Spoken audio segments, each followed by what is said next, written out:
All righty, welcome to the 25th annual meeting of the Lake Lemon Conservancy District. Those of you joining us on YouTube, happy to have you. 25 years, gosh, that blows my mind. Also, I was thinking about this meeting. This time last year was the last time, unfortunately, we were all able to be together in person. And I can't believe it's been a whole year. And unfortunately, it's probably going to be a little bit longer, but we're making progress, and we have hopes for the summertime and better days ahead. So with all that, let's get started. Debbie is going to be joining us, is having a technical difficulty somewhere along the line, but we'll get that worked out. But I believe she's catching up to us. Here she comes.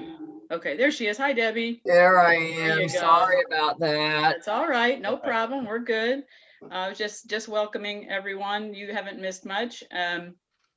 We will have a little bit of a switch, just so you know, for Debbie. I don't think you heard this, but at the point in time when we welcome our newest board member, Steve Pretty, he is joining us via the Zoom link. You just can't see him, but when we swear him in, he'll come live on video, and Laura will be exiting at that time. Okie doke. Oh, Laura. I know it. All right. First item of business is the approval of the January 28th board meeting minutes. Any changes, deletions, adjustments? No. Mike? Well, but Michael first. No, go ahead. Oh. There was an asterisk after my name. I just didn't know if I saw that too. That means you're special, I guess. I didn't know what that meant.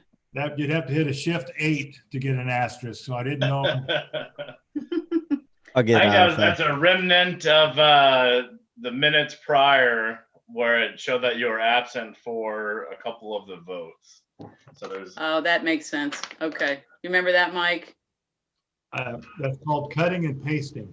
Okay, there you go. Any other observations, or are we good to approve? I would move to approve as amended. Thank you. A second, please. Second.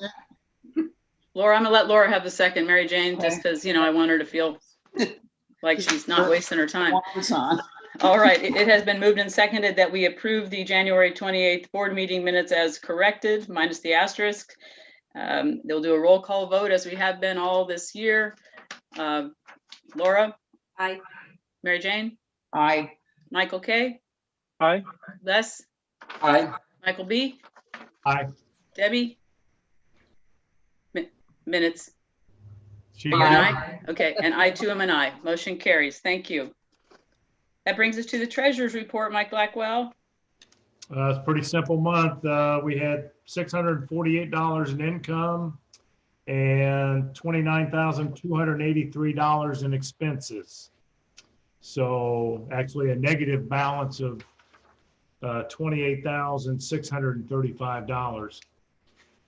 So like I said, pretty easy month, other than payroll and engineering expenses.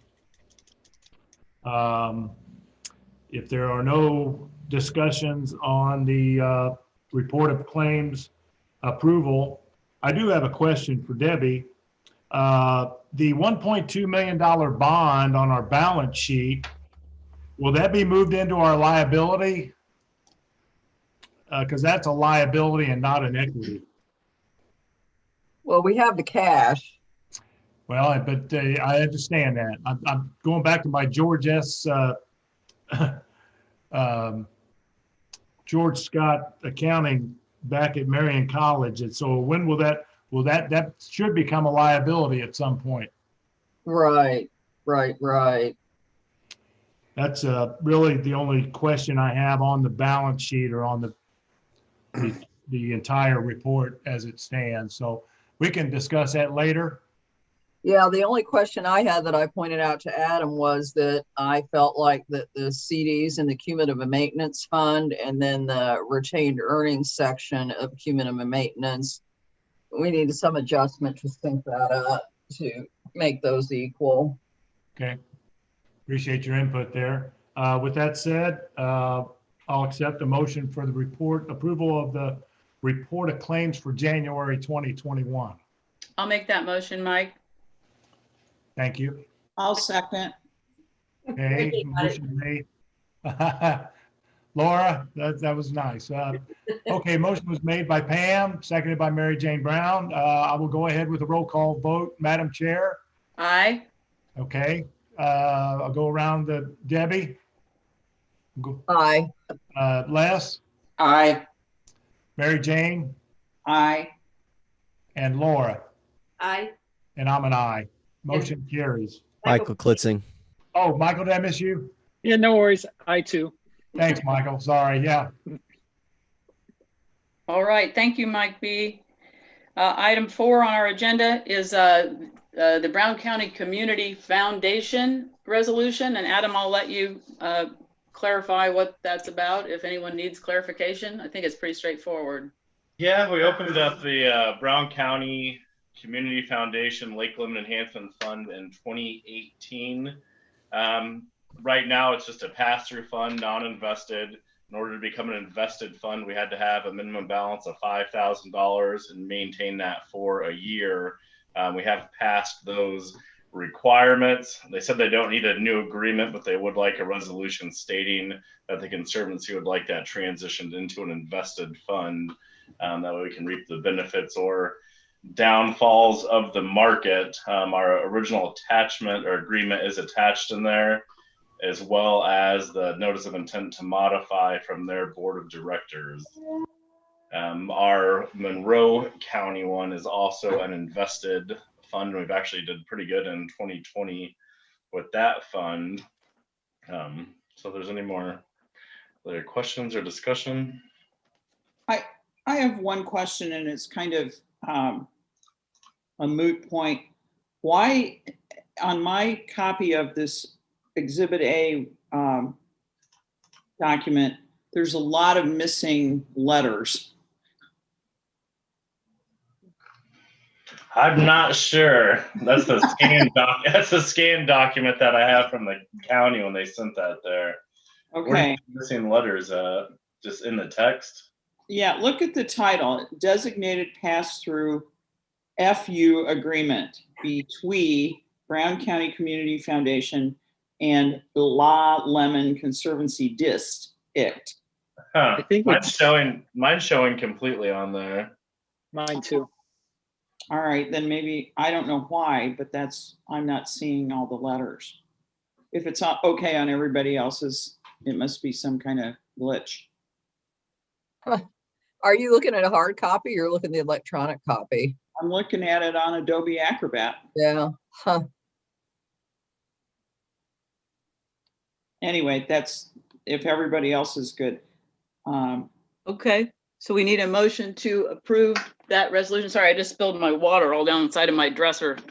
That's why I'm fiddling around. Right, I would seek a motion to approve resolution 02-2103, transition to an invested fund for the Lake Limit Enhancement Fund with Brown County Community Foundation. So Motion moved. to approve. Who made the motion, Laura? Michael. Michael, and did you second, Laura? Yes. Okay, thank you. Let Laura second everything tonight. Yeah, as There we first go. vote. It's the least Let's we let can her- do. As an outgoing thing, let's let her be in all the No, motions. no, let's not do that. All right, it has been Hey, moved and can I go seconded that back to we, that? I Yes. looked at the December financial statements, and I think what happened when they closed it out was because they showed the 1.2 million coming in cash, it basically got folded into retained earnings instead of classified as a liability. So we'll have to chat with them about that entry and how that should happen on the bonds. All right. okay. All right, back to the resolution at hand. It has been moved and seconded that we approve resolution 02-2103, transition to invested fund. But we'll do a roll call vote. Laura, how do you vote? Aye. Mary Jane? Aye.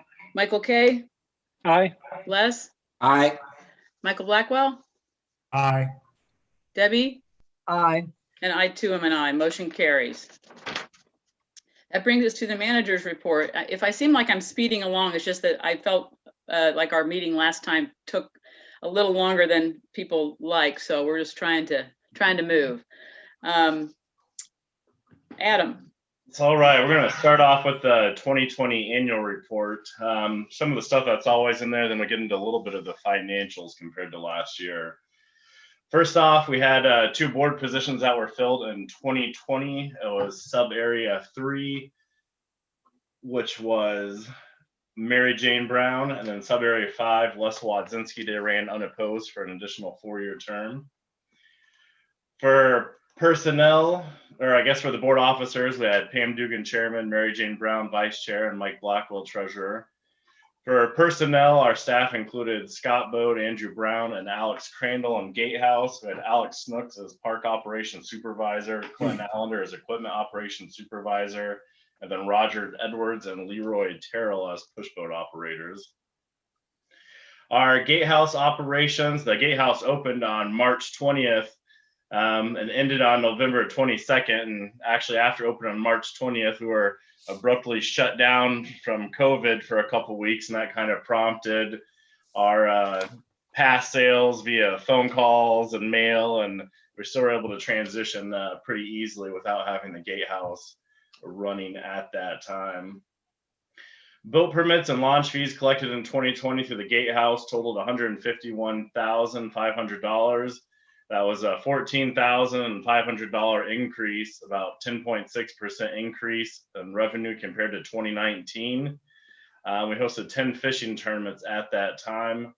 I think part of the increase was since boating was one of the few socially distanced activities that you could still do with your family unit, get out on the water. I think boat sales were really increased nationwide from what I talked to, and I believe the marina as well had an increase in their slip leases, just because everybody wanted to get out of the house and on the water to enjoy outdoors. For Riddle Point Park, the park opened on Tuesday, May 26th. Admissions were charged through Sunday, September 13th. Season vehicle pass was $60. Daily park admissions was $8 per vehicle. Total park admissions collected were $80,916. So it was an increase in revenue of $29,683, about 37% compared to 2019. Again, I think a lot of this had to do kind of with the crazy season that we had. Lake Monroe opened up late because they were flooded again, and then they closed early because of blue-green algae. And then all of the Monroe County pools at the public parks and public pools were shut down for the season. So I think we saw a really big increase in usership, especially throughout the weekdays, from people that would normally be at the pool coming out to the beach. So I think a lot of that had to do with the COVID restrictions and closures of the pools. The Riddle Point Park shelter was rented 8 times. We brought in $1,000 for the rentals, and then we made $400 from the IU women's varsity rowing team for the Dale England Cup. We hosted the Independence Day fireworks show on Saturday, July 4th at a cost of $8,000. The donations collected for the event totaled $8,590, so we did make more than it cost back in donations. We also had quite a bit of savings since the park was closed down to the public. We didn't need to rent porta pots or anything like that. We did bring in a couple deputies to help keep people out of the park since we were closed down. Pretty significant item was our 2020 bond sale. In order to accomplish the goals of the sediment management project, we held an open market bond sale in 2020. The Conservancy District bonds were awarded to Robert W. Beard & Co. from Milwaukee, Wisconsin. The price was $1,200,000. After the issuance cost and underwriter's discount, the total funds received were $1,188,000. For the lake limit enhancement funds, the Monroe County Community Foundation began with a balance of $9,100, and we ended 2020 with a balance of $39,800. For the Brown County Foundation, we had a beginning balance in 2020 of $19,791, and we ended with a balance of $20,154. Up next, we have a 2020-2019 revenue comparison. A couple of the highlighted areas that I have are watercraft permits. We saw a 13% increase. Park admission fees, we saw a 56% increase. And then our dredging and riprap, we saw a 92% increase. Dredging and riprap went from 21,000 to 41,000. We also had our loan or the bond proceeds in 2020, the $1,188,000. So the total comparison, we were up 211% 2020 compared to 2019. If we remove the bond proceeds just to look at our normal operating expenses, we were up 9.25%, 586,000 in 2019 compared to 641,000 in 2020. So that'd be kind of looking at more of our normal operating expenses and removing the outlier of the bond. For our 2020-2019 expense comparison, our expenses were up 26.48%. In 2019, 653,000. In 2020, 826,000. A large chunk of that was the off-road dump truck purchase with a value of 225,610. If we remove the dump truck purchase, again, to look at our normal operating expenses, we actually saw a negative 8% decrease in our normal operating expenses. And the reason I would like to show that is because the dump truck value has become a fixed asset rather than just an expense there. Next, I have the 2020 aquatic plant management update. There'll be a little more information in this once we get to the vegetation agreement. We had 3 treatment days in 2020. On June 5th, we treated a little over 36 acres of submersed vegetation, primarily Eurasian milfoil. On July 20th, we treated more submersed vegetation and our first treatment for lotus and spatterdock. On August 10th, we had the second treatment for lotus and spatterdock. We did receive a $5,000 grant from DNR LAIR program, Lake and River Enhancement Program, in the amount of $5,000, which is a 50% grant match. Our total cost for the year was $35,000. So we definitely had enough to get the full match from that grant there. For water testing, Indiana University School of Public Affairs tested the water in 2020, both doing our nutrients throughout the year and water quality throughout the year. And then at the beach, we did fecal coliform E. coli weekly, and then bi-weekly we tested for blue-green algae. We'll have those results coming from IU to give those results here pretty soon, probably next month.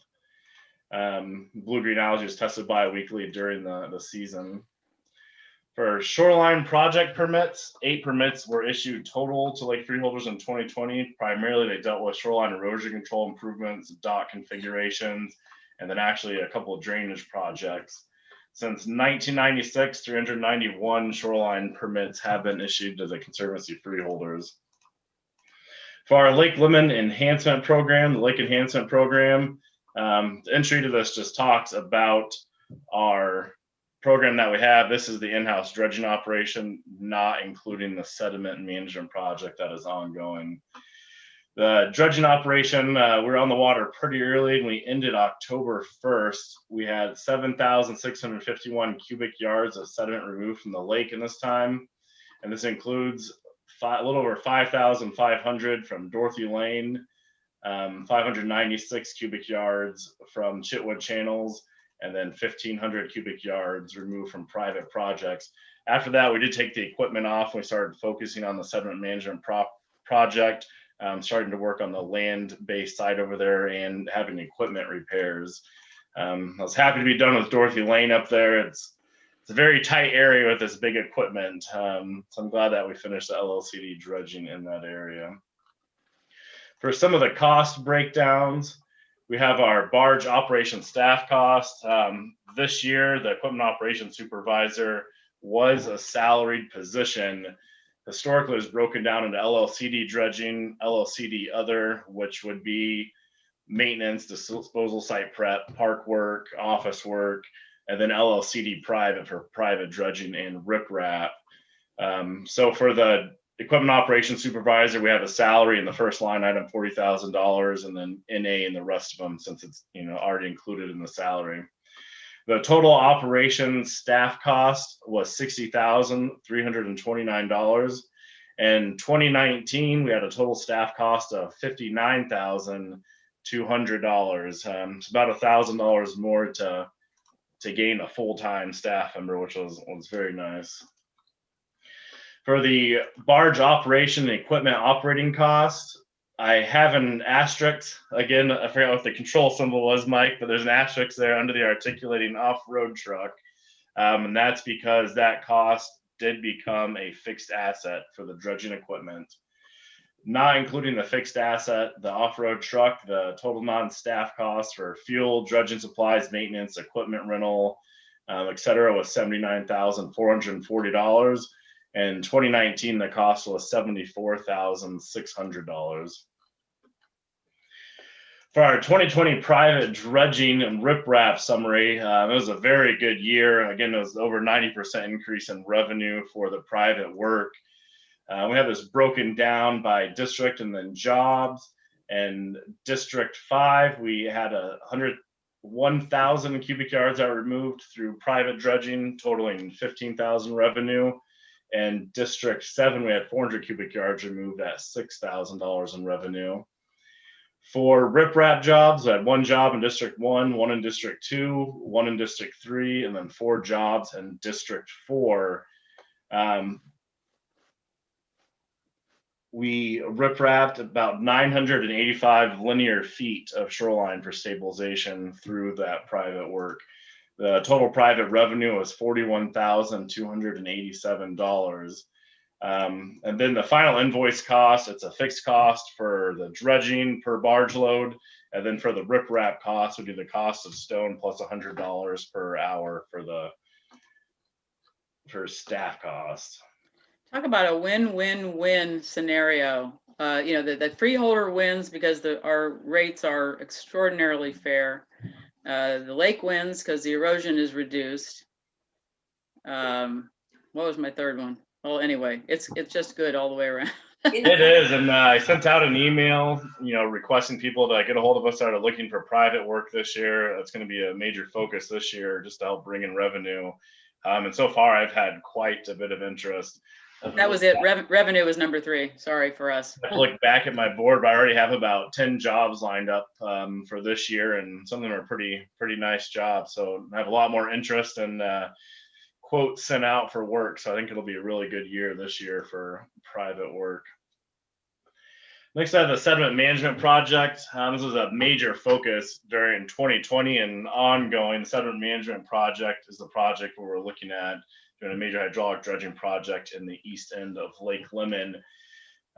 We're striving to move upwards of 100,000 cubic yards of sediment, though we're really shooting for 120,000 cubic yards.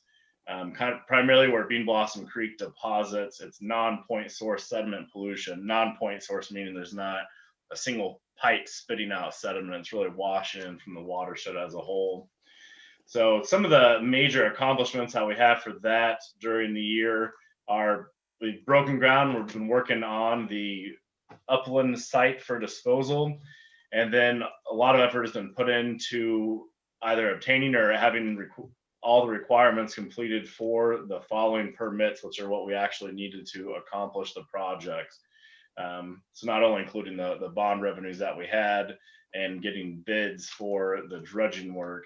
The permitting is a Rule 5 land disturbance permit, and that authorized the creation of the South Shore Upland Site, which is the field across from Little Africa. And I'll get a little bit more to a new Rule 5 that we're working on a little bit later on. A 401 water quality permit, and this authorized the discharge of return water from the hydraulic dredging back into Lake Lemon, and additionally authorized the disposal of hydraulic dredging spoils in the Long Causeway Overflow Pond. And those are all from Department of Environmental Management. From the Army Corps of Engineers, we received a nationwide permit number 27, which authorizes the restoration of Lake Lemon through the process of hydraulic dredging. It authorized the enhancement of water quality additionally through the creation of a wetland along the Long Causeway Overflow Pond, if and when that is decided to be used. Final permitting is construction of floodway permit, and this authorized dredging activities and creation of a wetland within the floodplain as indicated by the 2016 FEMA floodplain maps. And essentially, the pond and some of the area for the upland site is in that floodway. So we had to get permitting from that. For our insurance providers was First Insurance Group. Accounting services were Watkins Accounting. For our legal and advisory services, we had Carmen Parker, who's been our historic attorney, as well as bond counsel from Ice Miller and financial advisors Baker Tilly. Our LLCD financial institutions are People's State Bank with our checking and savings. And additionally, we added on Old National Wealth Management, which is our bond registrar / paying agent. So that is the annual report. Do we have any questions or anything on the annual report? I would just say it was quite a year. It was a heck of a year, Mary Jane. we got a lot done. We've been very active, and we've gone straight through. Historically, we have a breather in the winter time, and then going from the winter 2018 into 19, and then this past winter, it was we're trucking forward. It was definitely a very good year. Very, very productive. It was. Good work. It really was. Thank you. Next up, we'll move to our vegetation control review and 2021 update. This kind of shows our historical acres of vegetation that were treated. I'm not going to go into all the numbers since we touched on those a little bit. It shows there's a nice graphic of our total submersed acres since 1996, and also shows our average on there. Once we get into the contract renewal, it's for a cost not to exceed $50,000. This is what it was last year, and actually what it was for as long as I can remember. And a lot of the final cost has to do with the weather conditions in the winter and early springtime. If we get a lot of rain, the lake stays muddy. It blocks out the light from penetrating and slows the growth and the abundance of the vegetation. On this graph, 2017 is a good one where we saw a spike. The cost of that was $51,500.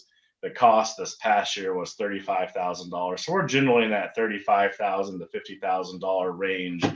And you really don't kind of know until we see what the weather is. With the chemicals that we use for Eurasian milfoil, you can see a 2-year kill on those. So there's a little bit of cyclical effect on that.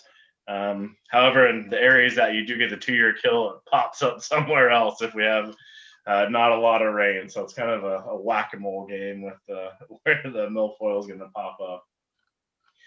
There's a couple maps that show where it was treated in 2020, both the submersed and for the lotus and spatter dock, the emergent vegetation. And goes back through the dates again. With this agreement for aquatic control, it's not to exceed a cost of $50,000. We do not pay any of this up front, and it's not a guaranteed cost. We are billed after each individual treatment.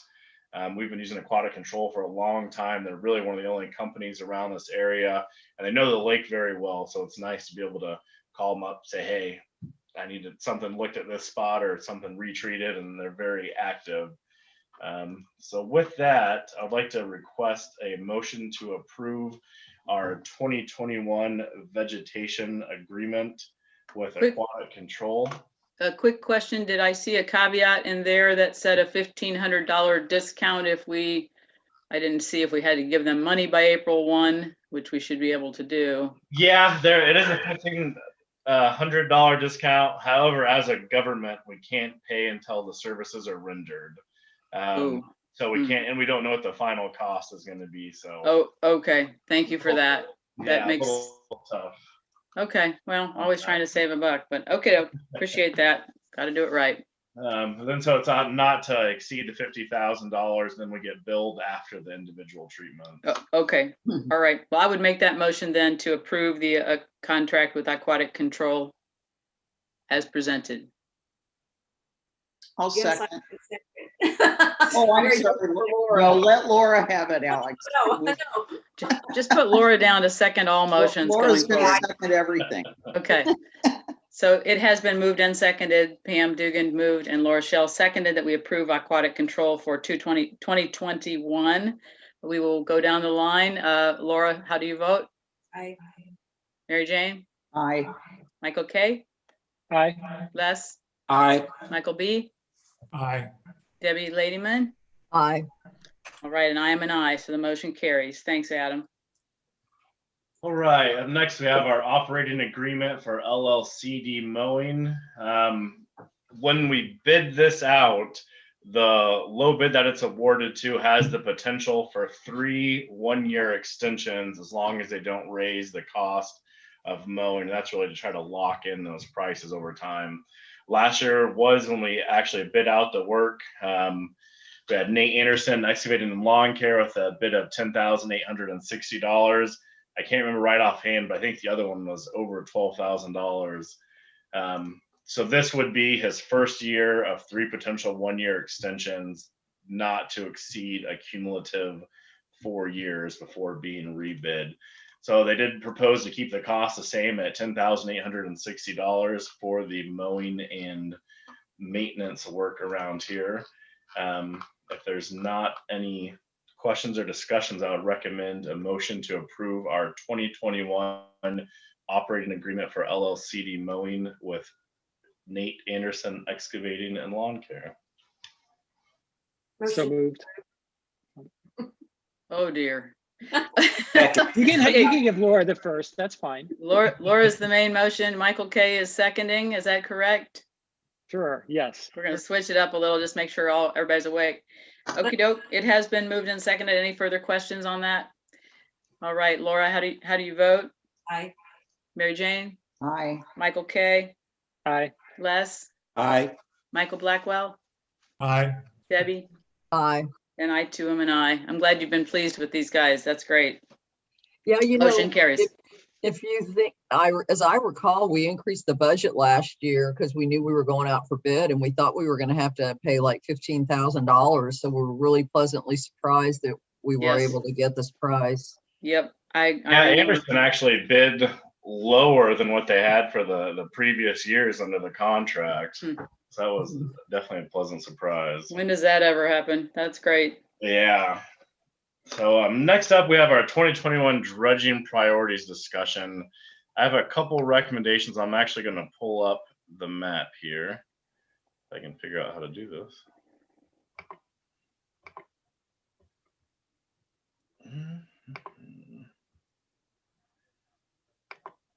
What's going on? All right. Share screen. PDF. All right, can everybody see that? Yes. So we've had a handful of discussion over pretty much the past year of sites that we've kind of been talking about doing for a little bit and that haven't been done. Again, one of the things that I want to prioritize this year after the LLCD work is accomplishing lots of private work, just to kind of start knocking those jobs out and to bring in some revenue. One of these zones that have been talked about for a while and we haven't got to was this zone 128, which is the tip of Reed Point. I think we've heard a handful of times from Jay Whittegren in this area and then a couple of the other residents. I think that should be a pretty, I don't want to put a timeline on anything. It's a relatively small job compared to some of the other ones that we've done in the past. I think it'd be easily accomplished in under 2 weeks, barring anything crazy. So 128 would be my first recommendation for dredging, for LLCD paid for dredging in the 2021 year. And would you mind helping me out and maybe set the tone for this? Like, I guess I've been confused because I thought we were going to be using our dredging, for this sediment project. And I guess I had understood, and I'd had to go back and look at the minutes, that we really were transitioning just to private pay access dredging. So talk to me about what you see going forward on this. Yeah, we haven't ever decided when the cut was going to be towards that, and we definitely are transitioning. What I want to do this year, since there was a couple hold offs from last year, is do a handful of small projects, which I think would only take a couple weeks, and then focus on the private work. I think that would. Wasn't it that there were people who had waited for a long time Yes. and we didn't feel it was fair to Stop short. stop short and not do this for them. Yes, Correct. that's well said. So I think that's what it gets down to. Like, I was kind of surprised. I thought that the cubic feet that we dredged was kind of relatively small compared to what I know is coming into the lake. And so I guess when you put a timeline and then the cubic feet, I mean, it's a commitment of the resources. And so what you just said 128 was going to be a small job, a couple of weeks. And then I think I just heard you say that I want to hit these zones that are just, it's only going to take us a couple of weeks. So I'll shut up now and let you explain. It is a pretty small amount. Our average removal with the in-house operation is about 10,000 yards per year, which is a drop in the bucket compared to what's coming in. However, it is more targeted for access dredging in the channels than what we're proposing for this east end with the hydraulic project. And these will be pretty small jobs. But so the 120 would be my first recommendation. One other one that I think would be appropriate to hit for LLCD dredging is this 131, which is not this whole area. This is where Possum Trot Creek enters into the lake. This channel has been very well maintained from boating access. And then really once we get into the last about 100 to 150 feet, there is just no water depth at all. And I think we could move that in a handful of days. I think that'd be very worthwhile because the sediment that's coming in right there is just going to go into this channel. With how shallow and vegetated this area is, that sediment just pushes out into this channel. So I think going in for essentially what I'm going to call a maintenance, just to clear some of that right there, I think will prolong the access in this channel along the west point of Eidolon. And I think a little bit of minimal work now is going to go a long way with keeping that area cleared. And that's one of the things too that I'd like to discuss as we transition away from these big dredging projects, are potential small hot spots like that, where if we could go in and do, quick maintenance, I think it would help out a lot in the long run. Those folks are in my district and are struggling. And part of the reason they're struggling, and Adam, you could put a better percentage on this than I can, is that some years back, we did make a very good faith effort to put a silt curtain at that mouth of the creek. I don't know if you all will remember that. I think we paid about $1,500 for that curtain. We had an incredible amount of trouble with it in terms of it breaking free and kind of just dumping what it had accumulated right in front of a couple of lots. So I think the folks up there, they've been more than patient in trying to help us with a new idea that unfortunately did not pan out the way we had hoped. Mother Nature and the force of that water and silt are a little more to reckon with than I think we realize. So I would know they would be grateful if we could kind of clean up our mess, because it's, I don't know, they don't have much more than a foot and a half up there with all that got dumped. If that, yeah, we tried to use construction silt curtains, which they can use for separating areas and ponds and lakes. However, the mesh is so fine on those, because it's really, if you were doing hydraulic dredging in an area, you can put up these types of silt curtains to prevent it from migrating. So it was so fine, it just built up a lot of sediment behind it, then busted it out and then pulsed kind of right in that area and moved it all forward. But I do think that'd be a very small job. It's deep access all the way back to that area with a large barge. So I think it would be pretty quick.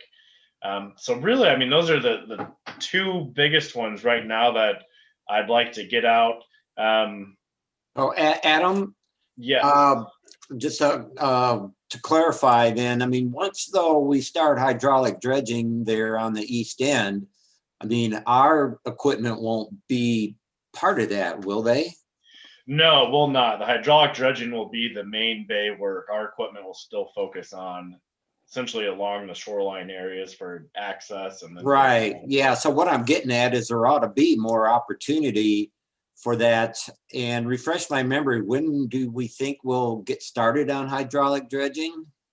Well, it's really going to depend once we get the earthwork done for the disposal site. And we'll talk about that here in a little bit under the sediment management project. Okay, but, you know, I guess area 100, which is right down there where Richardson Road comes in and crosses South Shore under that little railroad trestle that's there. And it's pretty filled up with gravel that's come off the county road there. Mhm. And, you know, there's a new house that went in there, and, you know, there are a couple of, you know, I think there's 4 people that use that area, or 5, I think, counting the old marina. Would that be something that could be put on the list? Yeah, and that again is it's a pretty small area as far as what we would need to actually dredge. So that, I mean, that could be put on the list. And one thing that we could look at as well is, depending on how many private projects we get lined up for this year, we can start off with a handful of the LLCD ones that we think would pretty quick, move into the private, and then keep, you know, a couple on the docket for LLCD work for times where there's either not private, or if we accomplish all the jobs that are available for this year. Well, I mean, if these other 2 are small jobs, then, I mean, there ought to be opportunity. Then, I don't know, could I propose that we have that as number 3? I think so. Is there any way, and you'd probably have to think about this, but can't we have some criteria? You know, like if it's affecting X number of households and it's less than this number of feet, you know, this is only the depth. I mean, it seems like we need to look at some of those kinds of things. So you're saying that 100, those people don't have access to the lake? They don't have docks? They can't get their boats out? I mean, I guess that's where I'm just, you know, I'm probably displaying my ignorance on it, but it feels to me like at some point it needs to be, and I'm not meaning to criticize at all, Adam, but it sounds a little arbitrary to me. That's the only thing I'm saying, you know. And is it the squeaky wheel that gets the, you know, we just kind of need to have something. I mean, historically, it has been a little bit of a squeaky wheel. I mean, there are a couple of hot spots where the sediment enters, Bean Blossom Creek and then the other large tributaries that are trouble spots that need to be focused on. But besides that, I mean, it really is, it's hard to go out and probe the depth all the time. So, you know, once we start hearing about a lack of access and not being able to get you docks, that's kind of when it comes on our radar, just because there are so many areas. So I guess less to let you answer the question, and this 100, are you basically saying that people can't, because this is what it is. It's like these people want to get out on the lake. And yeah, what's happened is they have moved their docks to the west. And because, so say, for example, Roger Dukes, one of my constituents, well, when he first bought his place there, which is, it's the little red place right by the railroad track there, about where that little hand is at, I helped him put a dock in right across the road from there. Well, it's impossible now. So then he had to move it over to the west. And then there's also another guy, oh, I'm drawing a blank. He's got the little house there right next to the railroad tracks. Sam and Peggy yeah, Patterson, Sam. my old Okay, neighbors. well, he's kind of squeezed it in there too, and they were kind of feeling like, you know, they could each appreciate a little bit more room and so on. I did meet with both of them, and you know, I think we've got something worked out to where they can coexist there. But you know, it's just the issue there of it just keeps filling up more and more, and it's because it's coming off of Richardson Road. It goes through that culvert. If you walk out there, you know, and want to wade in the water, I mean, it's all gravel. It's gravel that's come off the road, you know. That's not good. That's not good for a propeller, is it? No. And then the people on the Nancy and Jim Setner, you know, they got a pontoon there and they're able to get in and out, but it's, you know, it's one of these things that it just keeps getting worse. Well- I'd like to talk about that as well. So I guess to address Debbie, you know, Debbie, years ago, we had a dredging study group that was started. Actually, Les was on the committee. Yeah. We had members from all districts that reported to the committee about areas that were put on a priority list. And we brought that priority list to the board, and the board picked the top 3. We tried to get those dredged.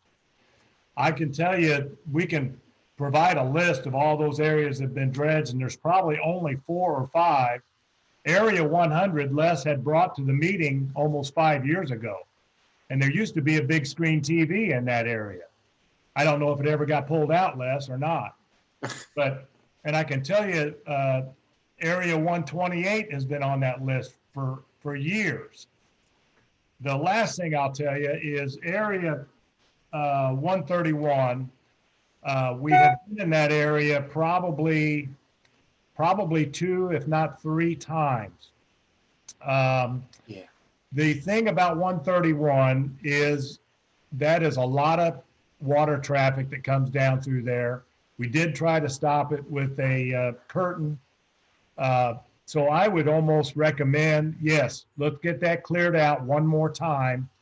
You know, anyone else that has had LLCD dredging once is paying for it a second time. I want that to be clear to everybody that this would be almost the 3rd time that they're getting dredged on our dime. And I'm okay with that, but we really need to get a permit in there, Adam.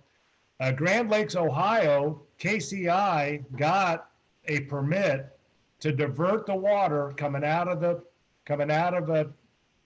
an area like that, a creek, a river, or whatever, to divert it over to the field, to the weed field over by your disposal site. I would almost recommend that you do something like that so that we could build a berm or weir or something, so that we don't have to go back into 131 anymore. Obviously, a curtain is not working.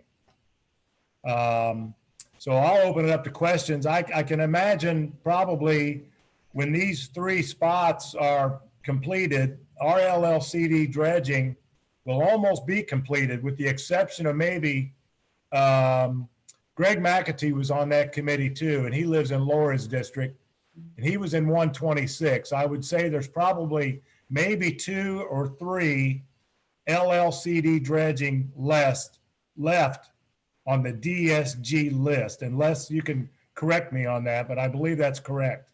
Yeah, I mean, I'd have to look, but it sounds pretty close.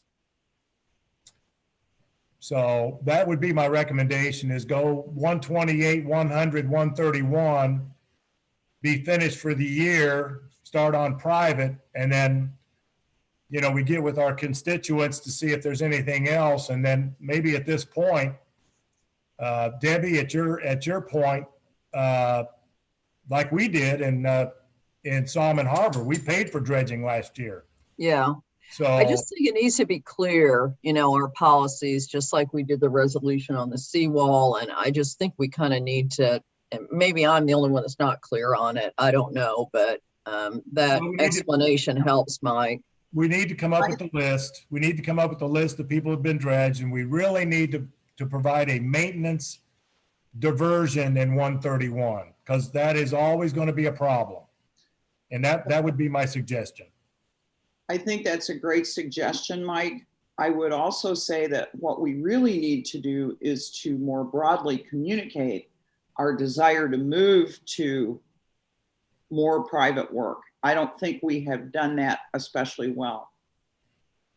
Well, and to that point, part of the problem is that the nature of the problem is that as we talk about it and go from year to year, stuff keeps filling in.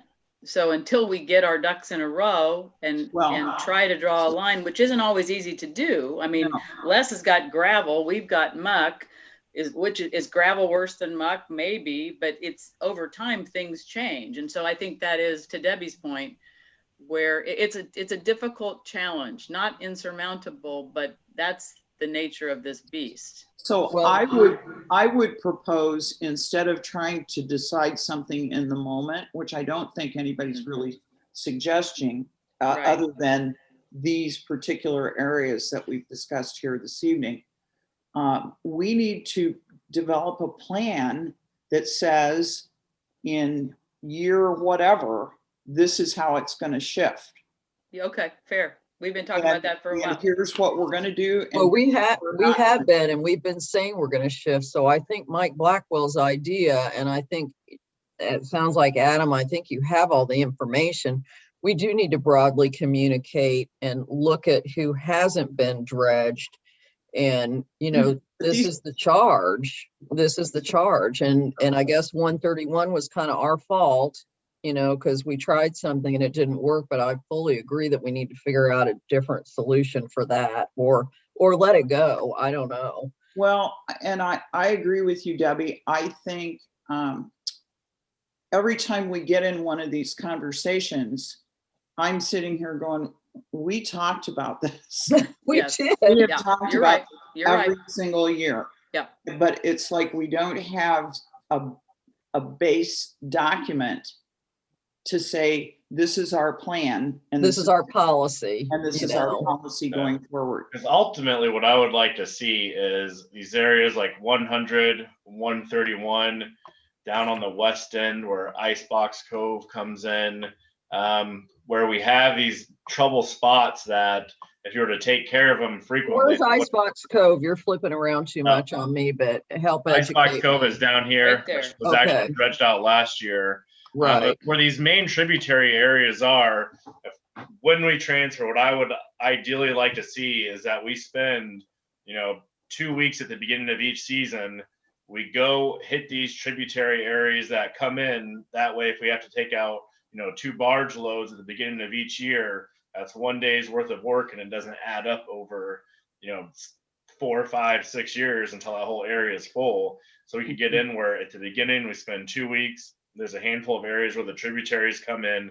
We do maintenance work, and then we do the private work. That way, these areas don't have the time to fill in. Because that's what happens is you do one of these main tributary areas, and then you go to the other areas that have been, filling in or on the list, haven't been touched. And by the time you get back to that, it's already full again. So I would like to see, and I can come up with a document of a handful of tributaries that are significant source of the sediment, other than Bean Blossom Creek, that we would just do maintenance, hit these for a week or two at the beginning of the year. I'm telling you that creek right between our house and Matt Smith's house, the one that the Schwabs used to own, I mean, it's just like flooding down. I mean, it just rolls down from that sycamore and with all kinds of stuff, I mean, so I think you should put together, and I like our minutes, but our minutes, sometimes you don't want to say too much in the minutes, but I wonder if we just kind of need to have some conclusion on an action plan, like it was motioned and it was decided that Adam is going to pull together that, so that we hold ourselves accountable and, we know we're going to get this done. Well, I would like that. I mean, I think it'd be great. And I would love to move to putting together an annual maintenance plan for areas that we hit each year right at the beginning of the year, and then transition after we hit those maintenance areas to private work.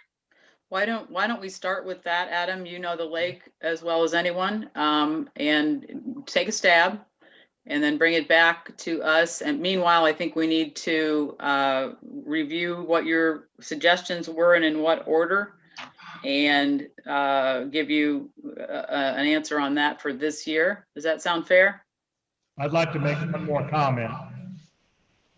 Yes? So I remember Bob Madden saying we had 17 different tributaries, culverts, et cetera, coming into the lake. So if we're going to start looking at cleaning out 17 different areas of the lake, then you're also looking at multiple areas in Chitwood that have already been dredged that would be on the private dredging list. So I would use caution in saying that we're going to go in and dredge areas that LLCD dredged and then go back in and clean them up. Yeah. I would almost say, because the areas in Chitwood and Solomon Harbor, we paid money to have weirs put in, and we also pay money out of our pocket to maintain those weirs. Mm-hmm. So I would look at whatever Rule 5 permit or whatever permit it needs, so that we stop the sediment, we slow the sediment down in Icebox Cove, that we slow or divert the sediment in 131. And we do things like that, we start getting the permits available, and then we use our full-time guy and our barge and our talents to put these systems in. And we have looked at those. We've been shot down by DNR because they said we can't stop the flow of the streams. We can't impede the flow of the waters. So, I mean, right now, the weirs are not state permitted weirs that have been put around. So, I mean, it's nice that it happens, and we can reach out and see if they're willing to work with us a little bit more. But as of now, I mean, they hold the view that we can't impede the natural flow of these waters. Then I would suggest you call KCI and ask them how they got it done in Grand Lakes, because they did it in Grand Lakes. Malcolm McClure and Ron Thrasher were with me, and I said, "How are you guys doing this? I don't understand it. We're trying to do it in Lake Lemon." And he goes, "Well, you got to get an engineer." That's how we got a hold of KCI. Well, I'd say we're getting a little beyond our topic of discussion right now, because we got bigger fish to fry with the sediment project. And it scares me, Mike, to hear you say these 17 tributaries, and we don't really want to be biting off more. My point was, you come up with a recommendation and a plan, and just as Pam said, and like. Yeah, I'm okay with that. Sounds good. Mary Jane, did you have a comment, or was that pretty much it? You're muted, Mary Jane. You're muted, Mary Jane. I think we need to move on. Yep. Okay. Very good. All comments duly noted. All right. Back to the priorities. Adam, would you realign those again for us for this year? 128, 131, and 100. Now, are you Correct. arbitrarily throwing in 100, or I think you started to come just to do 128? Well, I think we'll do 128, 131. In that order. Do the private work. And then as time allows, go to 100, because I suspect there'll be a point later on in the season where we have a lull in private work, and we'll be able to stay busy and do that. Does that work with you, Les? Well, I'd really like for it officially be on the list, because that's kind of the fallback over the years was, okay, yeah, we'll get to you when we can get to it, and it's never happened, and as Mike said, I brought this up 5 years ago, so I think the folks there have been pretty patient. I do too. And that it is getting worse. So I mean, I'd like for the record to show that it's number 3 for this year. Les, can I ask a question? Are those folks in this current situation able to get out to the lake if we don't get to them at the crack of spring? They can, yes. Just like this season. And I'm not using that as an excuse to not get them done, but if we need to do the first 2, wait a bit, and they still can boat, because that's always the bottom line, isn't it? Yeah. Okay. All right. Yeah. Okay. Well, I think what we need to do is this being, as you asked Debbie, is that just an arbitrary decision? This is a discussion. I think we need to make a motion to approve those 3 districts, 128, 131, and 100 as our dredging priorities for this 2021 year.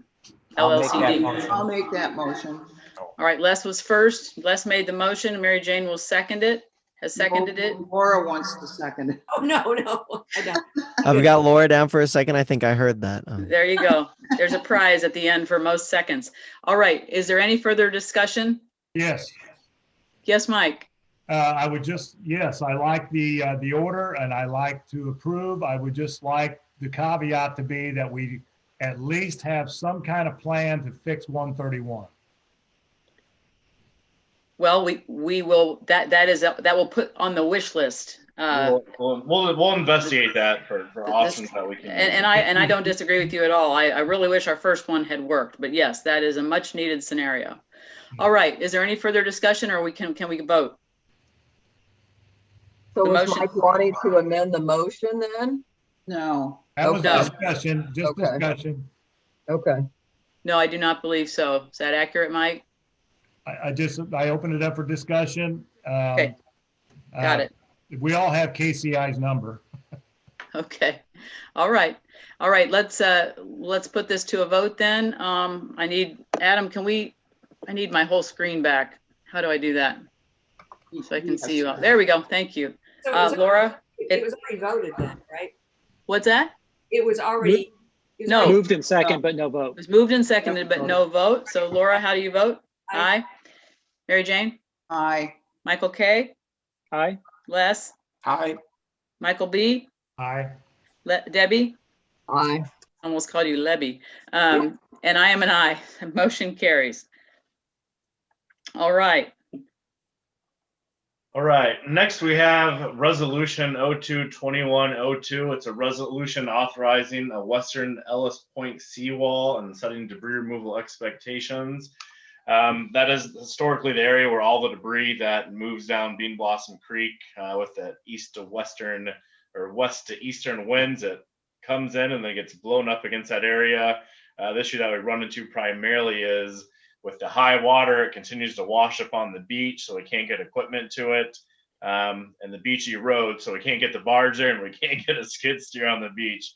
So what this would authorize is to place a seawall from South Shore Drive to, I'll actually pull this up real quick. We've got the photo in our, You have the photo in there? All right, so from South Shore Drive to the existing seawall now, which is about halfway up Ellis Point. This is in Exhibit A.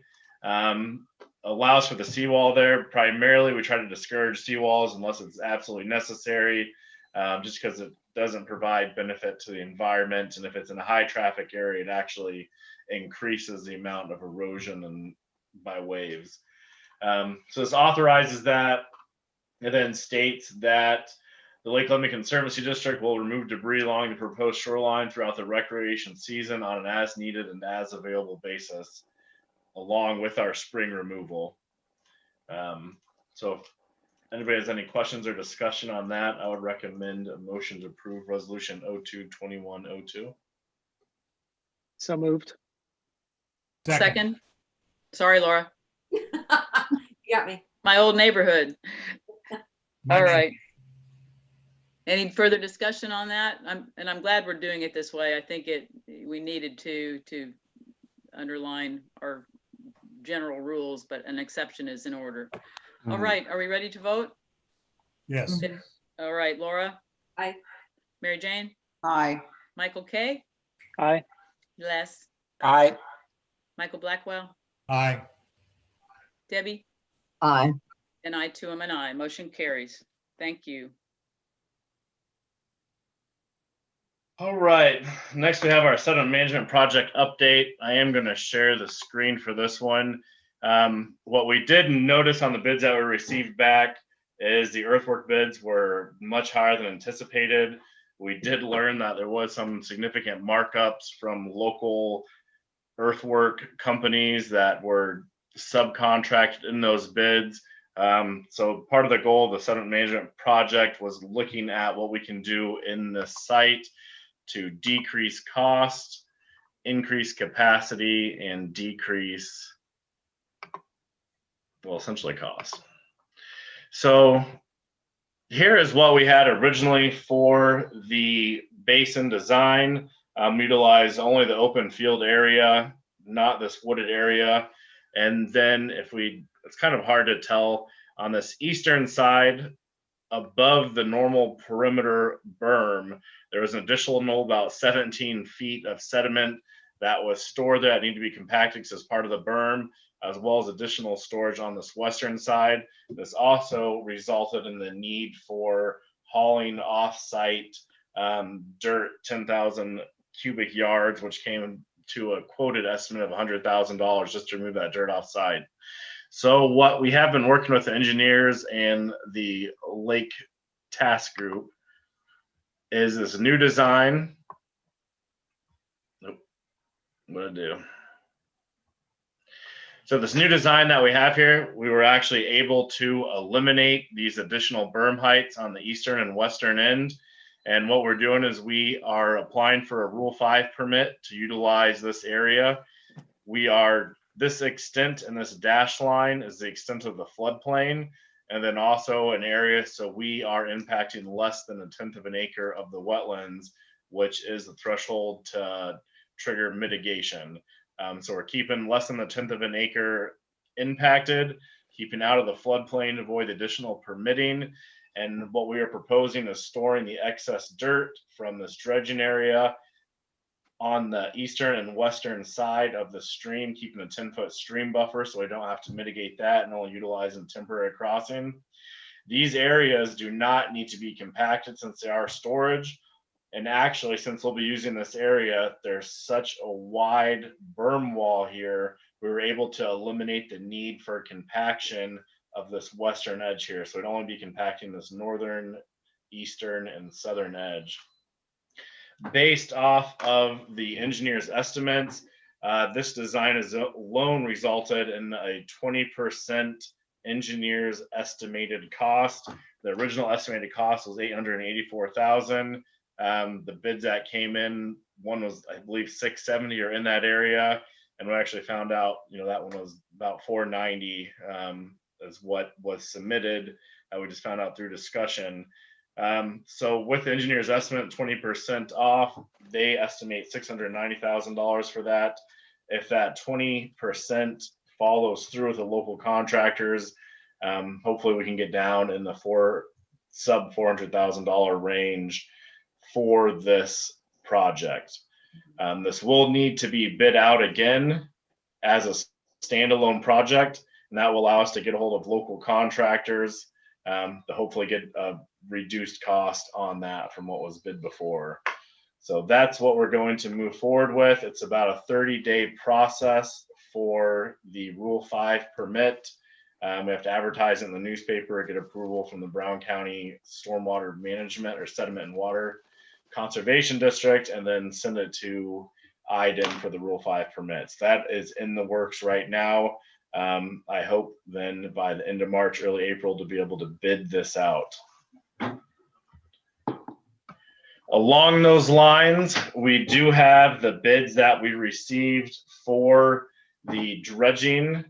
Currently, we opened those up on December 19th. We had until March 19th to award a bid. And actually having some discussions, and with the way that was bid out, it was on a cost per unit basis, on a cubic yard basis. We estimated 120,000 cubic yards. If we can only fit 100,000 cubic yards in that area, that's a substantial savings that can go towards the earthwork as well. And we'll have to see what the final design is.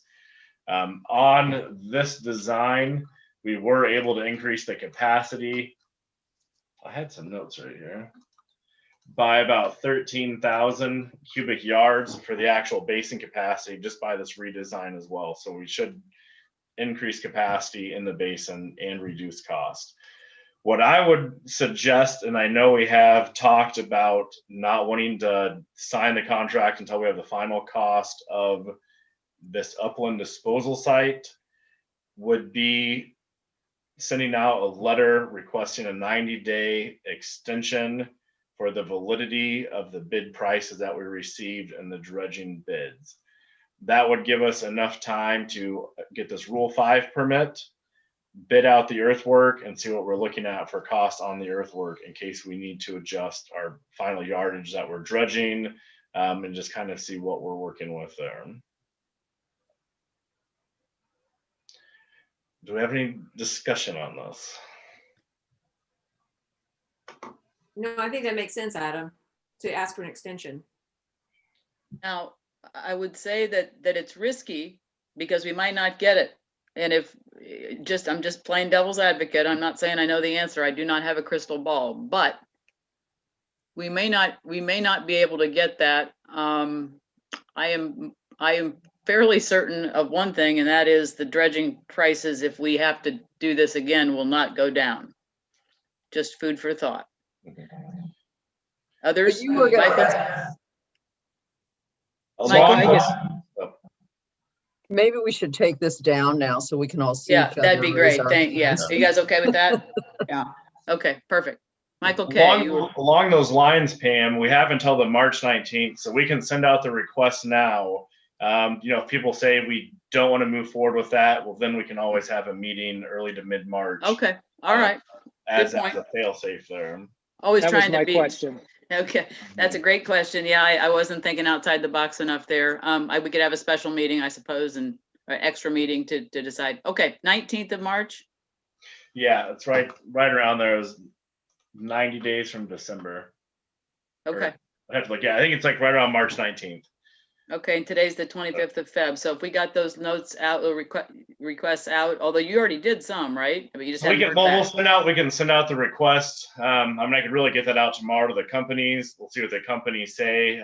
If a couple said they can't do the extension, well, then we can, review about having a meeting early in March. We'd have to see potentially who would be unavailable for that extension, I think, and go from there. And ultimately, there's one that we want to renew their extension. The other ones aren't quite as important. As long as we get the low bidder to agree, that's what's most critical. One, maybe two, right? Yeah, there's two very competitive bids in there. So hopefully those two would remain in there. If we lose some of the other ones, it wouldn't be the end of the world. But I think we'd send out the request. Okay. See what we get back as a fail-safe. If we need to have a meeting at the beginning to mid-March, we can do that. Can everybody live with that? I also would recommend that, in addition to sending, because we want to make sure we get the extension in writing, but I would also follow that request out with a phone call so that we can timely get the answer. And we need 48 hours to announce a meeting. Is that, I always get Correct, confused. Yeah, 2 days. Okay, I'll factor that in as well. So what I'll do is I'll develop a PDF for this to actually send out. I'll email them out and then call up. Request I need an extension. I can live with that. You all? You'll have them sign it. It'll be kind of all legal like, Correct. what we officially okay. I just had a quick question on that, and good work on the redesign, but so couple questions. The new design will hold 13,000 more cubic feet or cubic yards. And then you said, well, if we can only get 100 in there, like how much do you think we can fit now?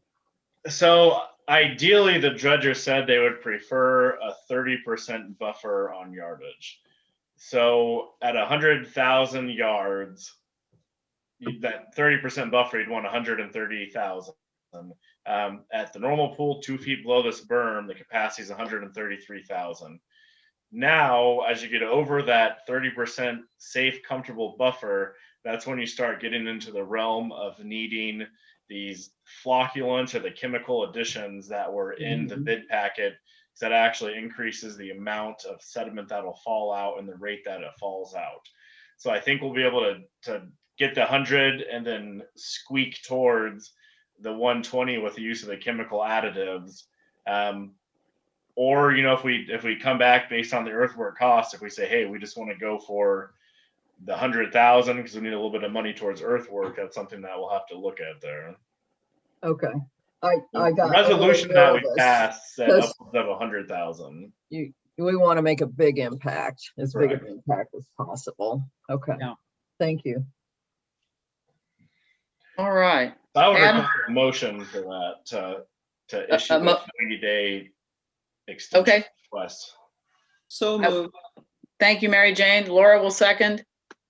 It has been moved and seconded that we have Adam issue a 90-day extension request in writing to all the dredging companies, correct? Or correct. Yes. All right, and following with a phone call. All right, any further discussion? I just want to clarify. Yes. This is just for the dredging companies. This isn't for earthwork or anything else. Correct. This is Correct. just the dredging bids that we've received. We're going to move along with the earthwork permitting. We have probably about a month until we receive that Rule 5 permit, and then we would go as fast as we can to bid that out. I won't talk about earthwork until we vote on this then. Thank you. All right.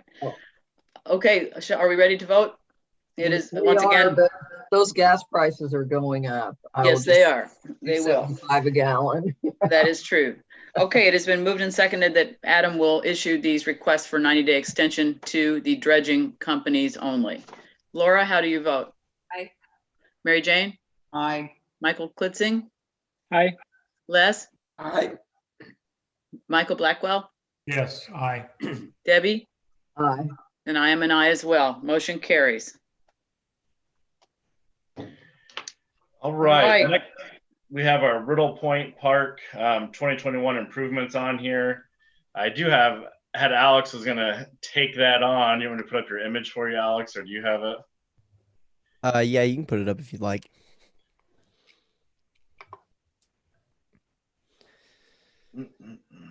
So after I thought I did. Let me, here we go.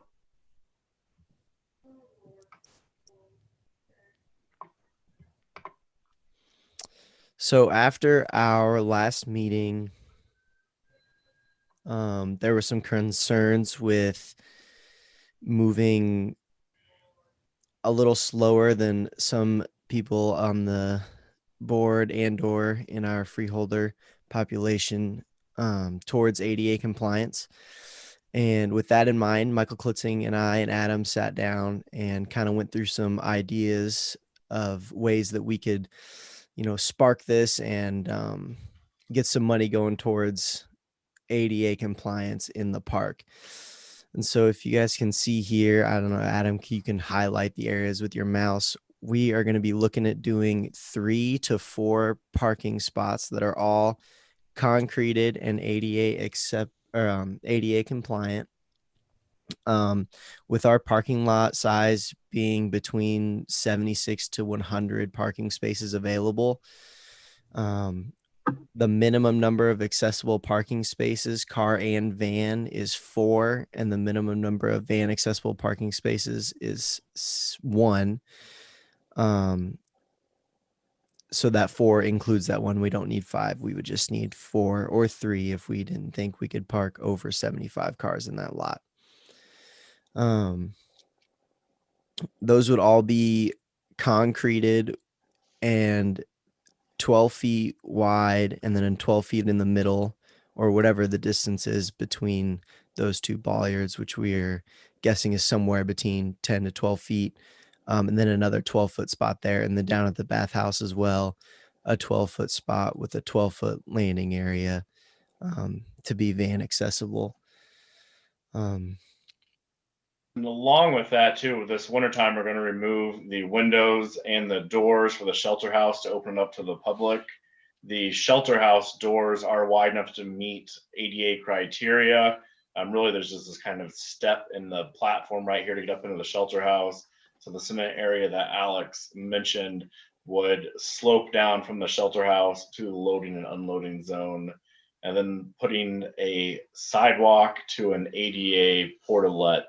That way we'd have ADA accessibility to a restroom, to the building, and we believe this could all be done for under what we have in our park maintenance budget this year. So I think we have $15,000 in for park improvements and ADA within our general fund. So we're going to be soliciting quotes for this work.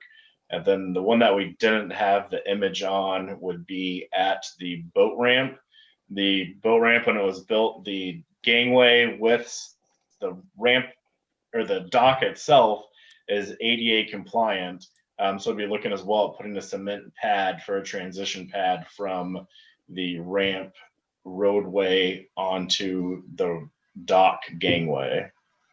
So we'll bring back some cost estimates once we have that, but we're looking at stuff that we could do yet this year in the budget to show some major improvements with the ADA accessibility there.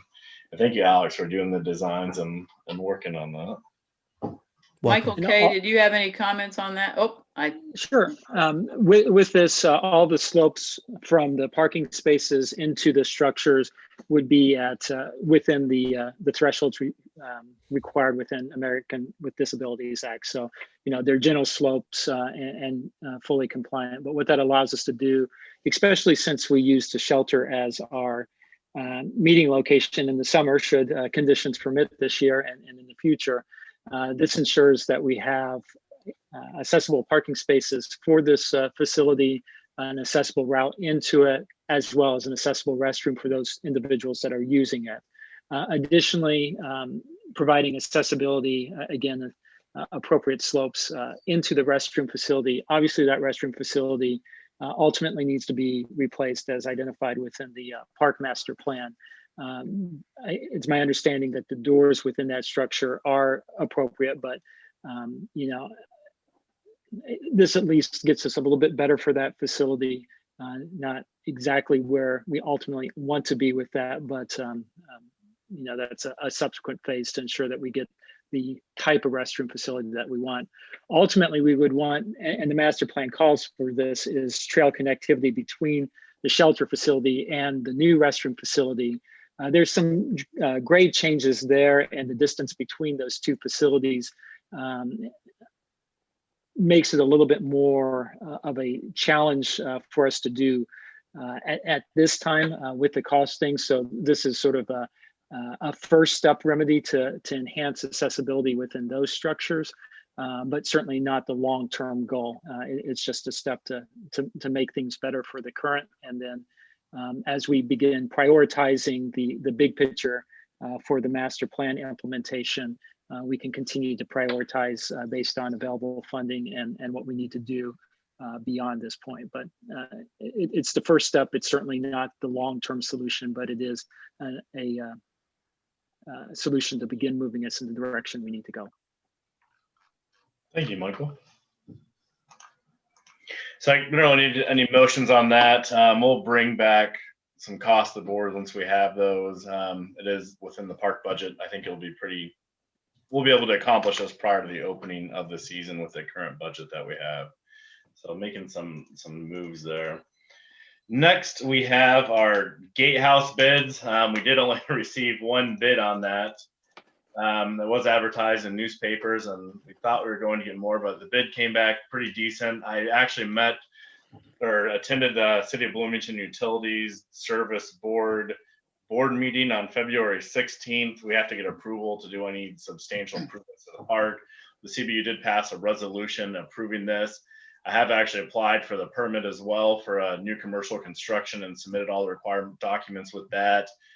It's been completed so far with the building department, the fire district. I think the planning department review is next. It's an online process where it has to go through them all. That permit is in the works, and with the speed I've seen so far, we should hopefully have that soon.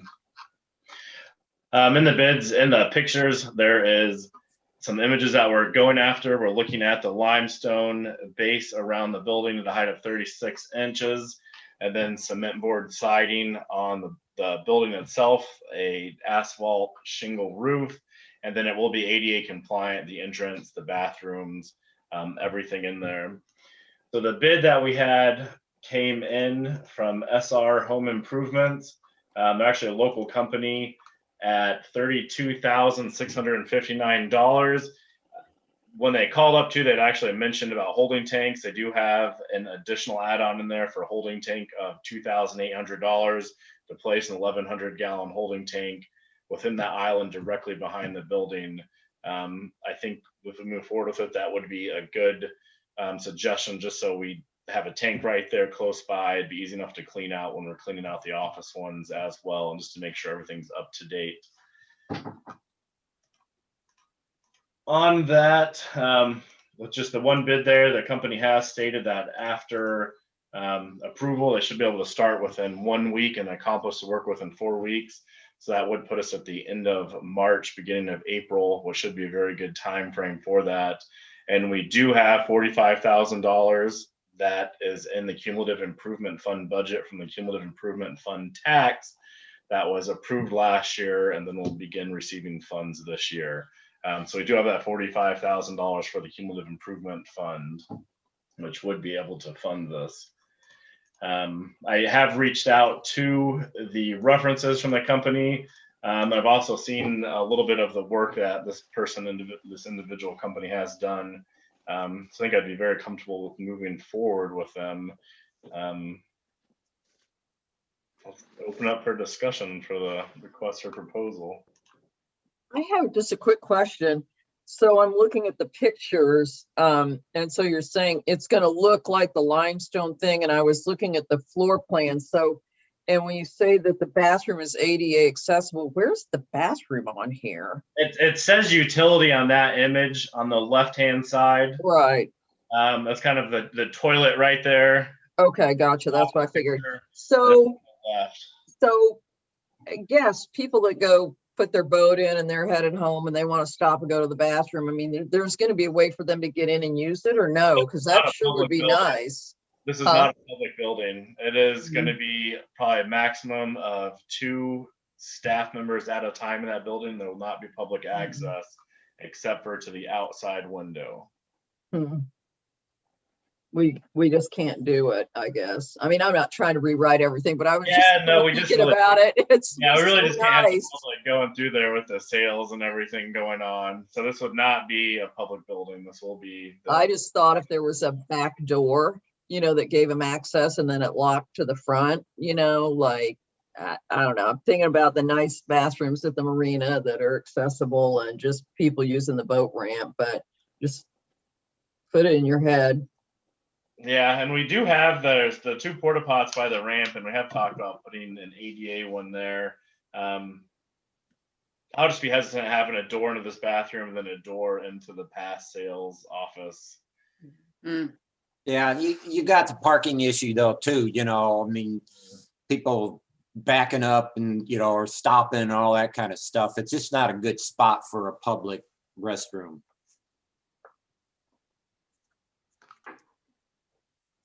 It was an interesting thought. It was a thought. Like someone comes off the lake, let me use the bathroom and head home. I'd love it.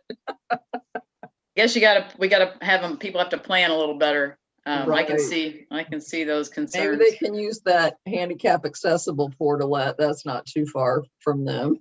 That's correct. All right, thank you for humoring me. Adam, do we need a motion to pass that, or accept that bid? We would need a motion to approve the proposal from SR Home Improvements, and I would recommend that we do with the installation of the holding tank as well for a total cost of $35,524. One of you park gentlemen care to do the honors? So moved. All right, Second. Les. Thank you. Les has moved and Michael Klitzing has seconded that we approve this sole bid for the gatehouse construction. Any further discussion or questions? There being none, we're ready to vote. Laura? Aye. Mary Jane? Aye. Michael Klitzing? Aye. Les Wadzinski? Aye. Michael Blackwell? You're muted, Mike. Mike, can you unmute? I'll vote aye. Perfect. Thank you. Debbie? Aye. And I too am an aye. Motion carries. Didn't they say they could get that done within 4 weeks of start? Yeah, they said they can start within a week and then get done in 4 weeks. So that'll be very nice. Yeah, that'll be good to see that concrete. I think right at the entrance of the park, showing that we're making changes, and the rest is kind of pretty much outdoor facility. So I think having a nice entryway is going to be very well. Absolutely. And Adam, while we're still talking about the park, are you comfortable discussing what we're considering? Certainly not a done deal yet, but exploring options here. Yeah, so Michael Klitzing has contacted us. They are renovating a park in his district, and they do have some playground equipment that they're going to be removing that's actually in pretty good condition.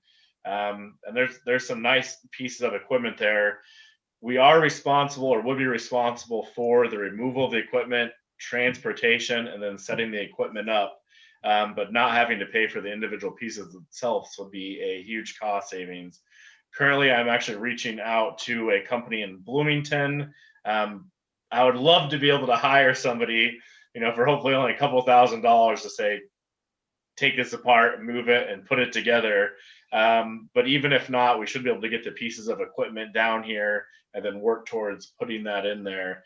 There is, I think it's gauged for 5 to 12 years old. One of them has a handful of slides and climbing apparatuses on it, a nice metal swing set, a little climbing wall, and it's all very good to high quality commercial grade equipment at the cost of free. Are So we these thought pieces that- from Carmel, Michael? They are. So we're Okay. we were fortunate that we received roughly $20 million from Clay Township, which is one of our fiscal bodies for the park system in Carmel. And so we're renovating our Meadowlark Park, and the equipment in there, it was installed before I was hired, so it's about 17 years old is my guess. It's in, like Adam said, it's in good shape. I mean, you can tell it's been used, but at the same point, it's structurally sound at this point. We tend to replace our equipment about every 15 to 20 years, so it's within our typical life cycle replacement, but it does have life in it. And we were looking for a way to be able to effectively recycle it. And Indiana law allows governmental entities to be able to transfer assets by passing mirror resolution. So ultimately, if Adam and team ultimately determine it's something that we can do with our staff or with a contractor, we'll ultimately, my park board and this board will have to pass mirror resolutions that us transferring it from Carmel and LLCD accepting it. But I thought it was a great way to be able to get kind of a jump start on some of the components within the park master plan with little cost to the conservancy district. I mean, ultimately, this will have to be replaced too. Everything has a life cycle to it, but I think we easily could get another 10 years out of this equipment or around that amount, and that certainly buys us more time to be able to continue to develop funding for it. And I think the public would certainly appreciate seeing these type of enhancements to the park, knowing that we're working the plan and doing so in a frugal manner. So I'm kind of excited about that potential opportunity for Riddle Point Park. That is fun. That's a surprise to me. Nobody tells me anything anymore, I guess. It's wonderful to have that connection. And Well, Mark, that's Wonderful to have. great.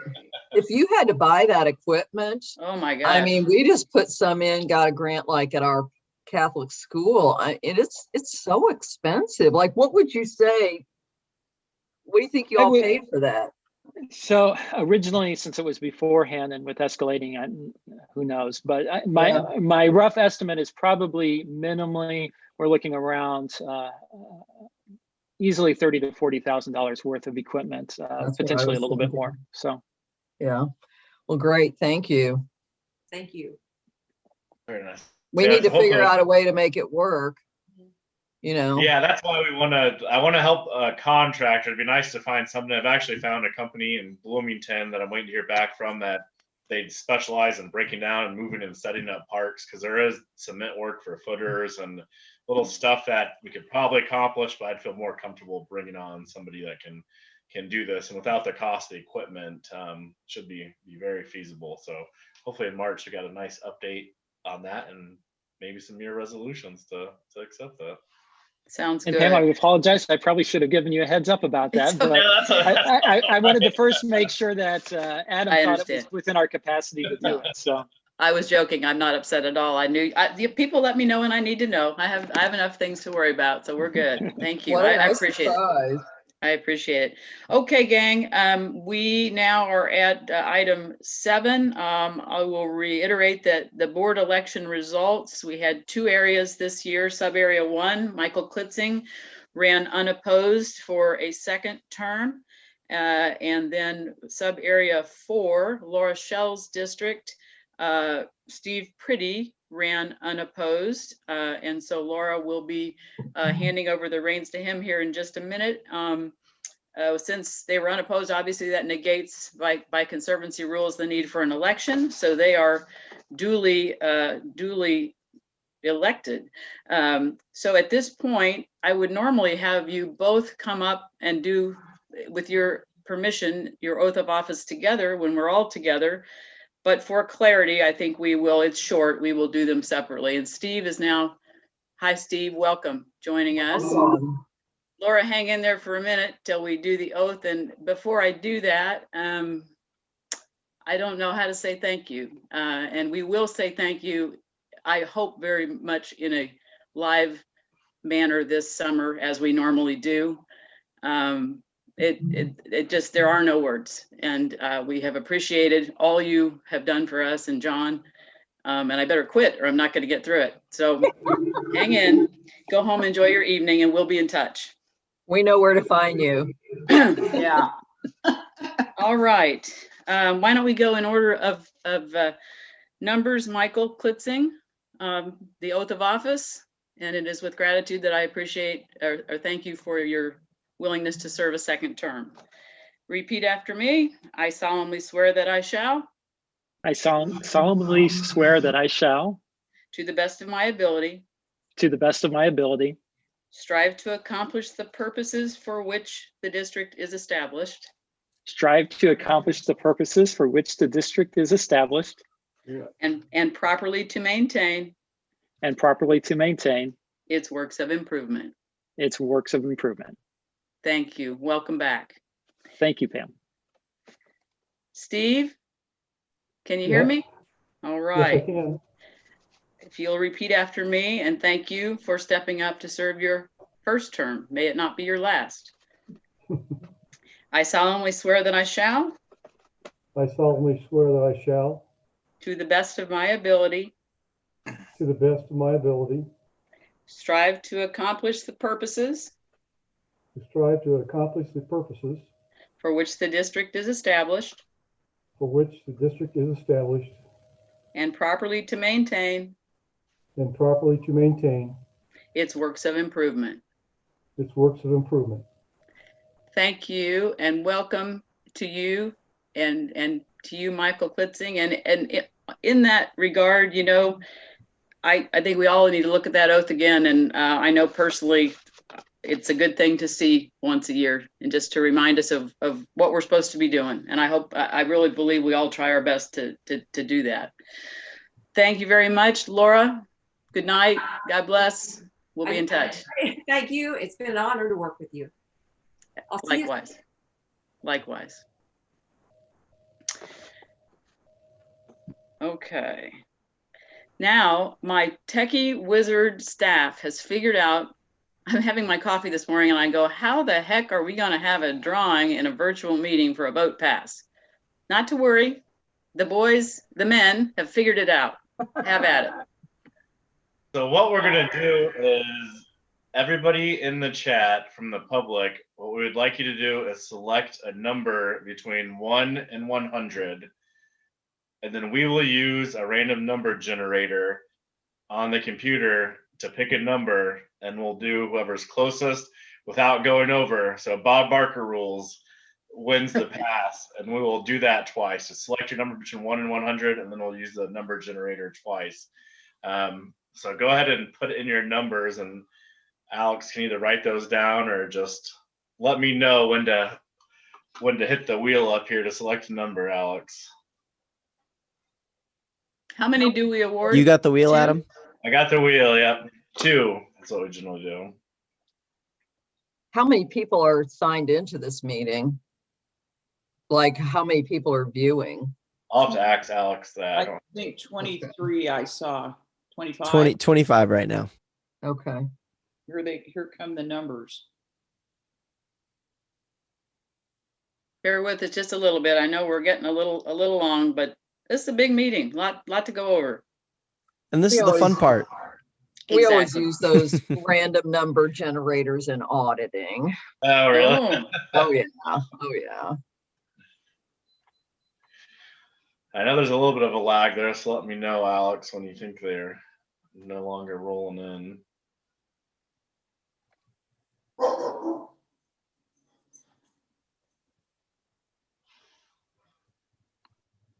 Steve, you've probably figured out by now that the board's not eligible.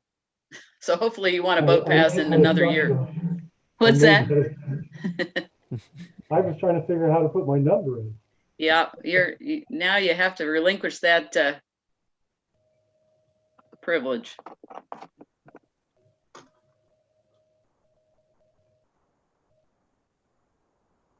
How's it looking, Alex? Well, we've got 1, 2, 3, 4, 5, 6, 7, 8, 9. We've got 10 numbers in out of 22 watching currently. Are they still rolling in? It's been around 15 seconds since I had the last number. How about we ask the question, as everyone who wants to put in a number, put in a Oh. number? We got another one. Okay, They might be having a hard time figuring it out. Is it could be. pretty intuitive? For the chat? Yeah, if they're logged into YouTube, they'll have the chat there. Okay. If you can comment, you can put a number in.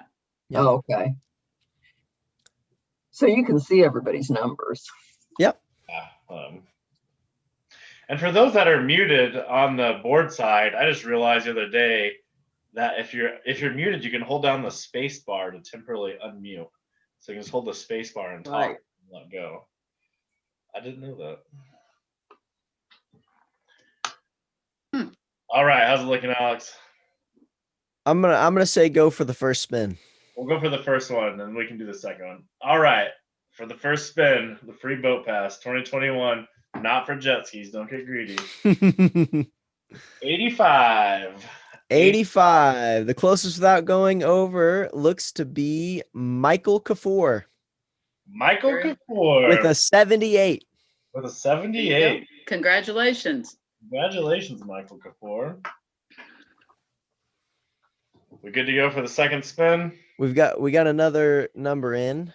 I say we give it another second and then This ought to be our last spin. It is. So let's make sure we've got everybody who wants to be in it.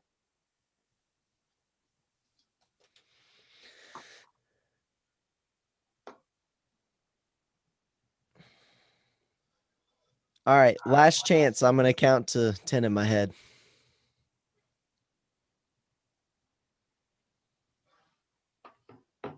Don't forget the Mississippis. Hippopotamus. Now I'm saying 1,000 hippopotamus Mississippis. All right, ready? Yeah, I think we're ready. All right, roll number 2. 75. Couple close. 75. It's looking like Steve Langbin with Very a good. 74. The 74. With a 74. Well, Very good. congratulations, Michael Kafour and Steve Langbin. We'll have you here, so if you want to stop by the office, or we can email the voucher to you, we'll make sure. Or we can mail it in a nice envelope. Oh, that's true. That'll work too. If you just want to Because we print it on fancy paper and put the seal on it. That's true. I love putting a All little right. seal on stuff. All right, well, way to go accomplishing that under these challenging times, guys. All right, that brings us to public comment. And as we started last time, Mary Jane is going to manage that. It is 10 of 8, and I'm going to trust her to prioritize or streamline a little bit. And if we have to delay some to next time, we can do that. Mary Jane, your ball game. Am I off mute? Yeah, okay. You're good. There are more comments this evening than we have had. And as I've scanned through them, there are things where I would say we need to take these and get them back out to the whole board and then have some discussion on some of them, certainly not all, but we don't need discussion on all of them. But given that it is almost 8 o'clock, and we normally don't let these meetings, we try not to have them run past 7:30. I would suggest that we not go through all of them this evening. Is that acceptable to the board? Yeah. Bear in mind that, I just laughed as my dog just ran into the sliding glass door. oh dear. Well, and we don't mean to be acting like we are prohibiting anything. We don't in our rules, we do not have to take any public comment. So let me just put that out there so nobody feels like Right, we're and there trying. what I would say as I've scanned them is there are some things, you know, where we probably need to take these into consideration. Okay. If we try to read through these this evening, we're going to do it fast and we're not going to pay justice to all of them. Okay, I trust you totally. What will be the method? You just gonna email them to the board as a whole, or? Adam has assured me that we can get them out of here. And I think if we could just copy and paste them into a Word document, we could send Okay. them out to the whole board. Am Okay. I right, Adam? That's correct. Yeah, the comments will stay with the live video feed. Okay, So are you electing to read none of them or some of them? I'm electing to read none of them. There Okay. were several people who wished Laura well, and Very nice. so Okay. Okay, so be expecting as a board then these comments to come to us from the office within the next day. Is that fair? Is that by tomorrow? I think I could probably do up an email tomorrow. Yeah, just cut and paste. All right. Yeah, I want to do it while we're fresh. All right, so be on the lookout for that, board members, please. We have Steve's name now in the queue, so we're good there. So, all right. Are we gonna, is Adam gonna, do we give Adam another day or so? Like, do they take all the comments and he sort of puts a suggested response, or? No. No. I think we all need Just- to hear the comments. Just get the comments to us and then we will decide what Tomorrow makes we can sense. just have Alex shoot Okay. an email with the comments from the. Okay, all Yeah. right, thank you. Okay, very well. Okay, the next meeting is scheduled for Thursday, March 25th, 6 o'clock again. As the governor's mandate or 30-day extension just took effect, that will apply, I'm sure, for that meeting. So we will most likely be in this same format, if I'm thinking straight. And then the last business in order is the election of our board officers, which we do this time every year. And we have changed it just a bit this year. Typically, we adjourn the meeting and then very quickly take care of that. And I sent a note to the board saying I wasn't sure why. Debbie suggested to me, why don't we put it in the meeting? And I thought that was good. And Mary Jane said the same thing. So should have done it sooner, but we're going to go ahead and do it so that if you want to stay for that and be a part of it, great. If not, that's okay too. That being said, as I mentioned in my note to you all, it seems reasonable that we would start with nominations for chair and then go to vice chair and then treasurer.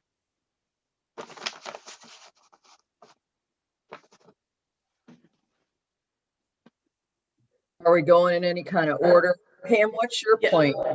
Yeah, that was the order that I think makes the most sense, is you start with the chair and then go with vice chair and then go with the treasurer. Is that And what was your are you question? willing to serve as president again or not? I would be willing if that's what the board wants. This is the last year of my third term.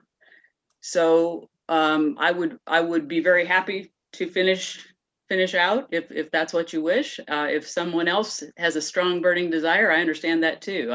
It's not not something that isn't up for discussion.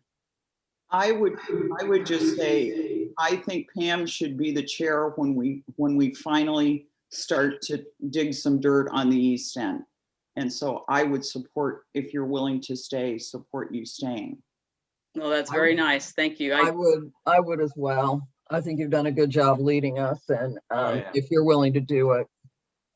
I hope I've got another year in me, still standing. Well, thank you for that vote of confidence, and I would be happy to serve.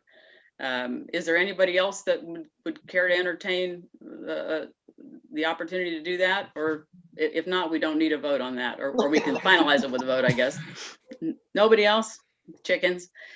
All right. I should add here. Did we formalize it? I guess we Or can. once we We've get been. through all the officers, we'll do it. Okay, yeah, we can do it as a slate if you like. If there's only one per slot. All right, vice chair. I would Mary move to Jane, keep what are you the thinking? same slate. Yeah. If Mary Jane is willing to stick on. Well, much to my surprise, I learned recently that I have 3 more years on my term. So I think I could do another year as vice chair. Okay. All So right. that was a well, motion. Good. all right. Well, and I would say here too, you guys, that over time, and I told Mary Jane this today, and I've told her it before, we've become far less a chair and a co-chair and far more partners, co-chairs together. And I so appreciate her ear and her time. She gives so much of it. She also has a burning desire, though I tried to talk her into being chair for my last year at one point. She has a burning desire to really kickstart our capital campaign and a real passion for it. We need money. And I would really hate to stop her zeal from that. And if I can help carry the rest of this load and let her get that going, we need to get some big donations coming in and get that going again, because it died when COVID hit. So she can do it. All right. I don't know about most of the clients I work with. They did have kind of a set thing, like you're vice chair and then you serve as chair. It's kind of like a stair step thing, like you guys are working together. So Mary Jane knows what's going on and there's this continuation. And that's usually what I've seen in the exempt organization world. And we did discuss that, and I think I talked to you about it a little bit, Debbie, offline, but about a year ago, that was what we were thinking. And then, things changed. And I think Mary Jane adjusted her thoughts a little bit on that. And so that's kind of how we landed here. But you're right. I think a transition plan would be a very good thing going forward. All right, that brings us to treasurer. I think we need a second for Mary Jane. Oh, a sec. I'm sorry, Michael. What? Second, if you need one. Oh, I'm sorry. There you go. Okay. Very good. Oh, I was inches from a clean getaway. Yeah, I'm not letting you off the hook, Mary Jane. I would like to nominate Debbie Ladyman for treasurer. I think, we've all seen as a board that she's been more than willing to, to share her expertise with us. Mike, I don't want you to think that this is any way an indictment of you, but I just think Debbie brings some things to the party right now, if you will, that we really need her expertise on.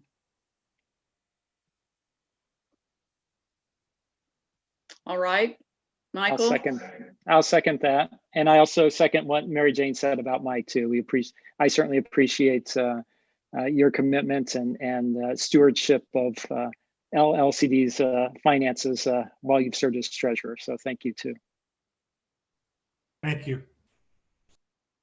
All right. Well, we can do an official vote to memorialize that slate, or we can do what we used to do and say, okay, that's good. We don't have any real rules about this written down. I'm thinking if there's no objections, it's good. So. Okay. Is everybody okay? I'm good. Okay. You didn't ask me if I would do it or not. Oh, Do you accept? do you accept? I guess. Yeah. Do you accept? I am rolling off another one of my boards at the end of the term, and I also can't serve as president of the school commission at May. So I think it frees up some time for me to assume that responsibility. So I'd be happy to, if that's the will of the group. That's great. All right. Okay. Well, guys, it's been a long night. Debbie, Steve, once again. Hang on a second. Debbie, yes, sir. She's got reporting requirements due on March 1st. You'll have to ask Adam to assist you with that. Okay. Or you. Yeah, well, we may have to do it. You're not just going to leave me in the ditch, are you? No, I mean, your term starts today. I will complete the reporting requirements for March 1st. Okay. And then you will get a gateway email and access to a login for the DEF and the State Board of Accounts. Okay.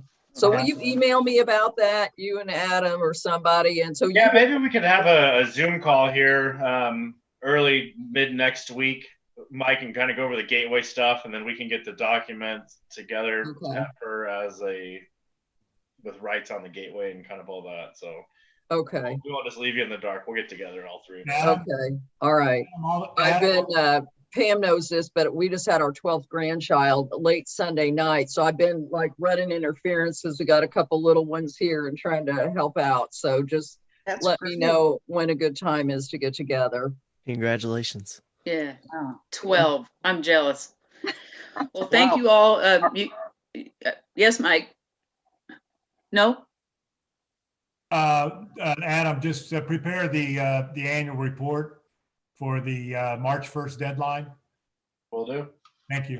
All right. But Adam, let's talk about that because we got to have that debt reclassified out of that retained earnings. All right. We'll let that be The some way it is. communication talk between about you all. that. Yeah, All right. I need a motion to adjourn. So moved. I'll make that motion. I'm hungry. Okay. Moved and seconded. All in favor? Aye. Aye. Bye. All right. Aye. Aye. Welcome, Thank you, Steve. Steve. I look forward to getting to know you. Yeah. Good night, everybody. Thank you for your Bye. time. Bye. Good night. Thank you.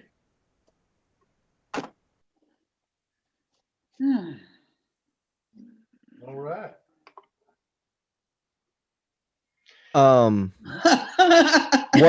One quick thing. Is the lot, take us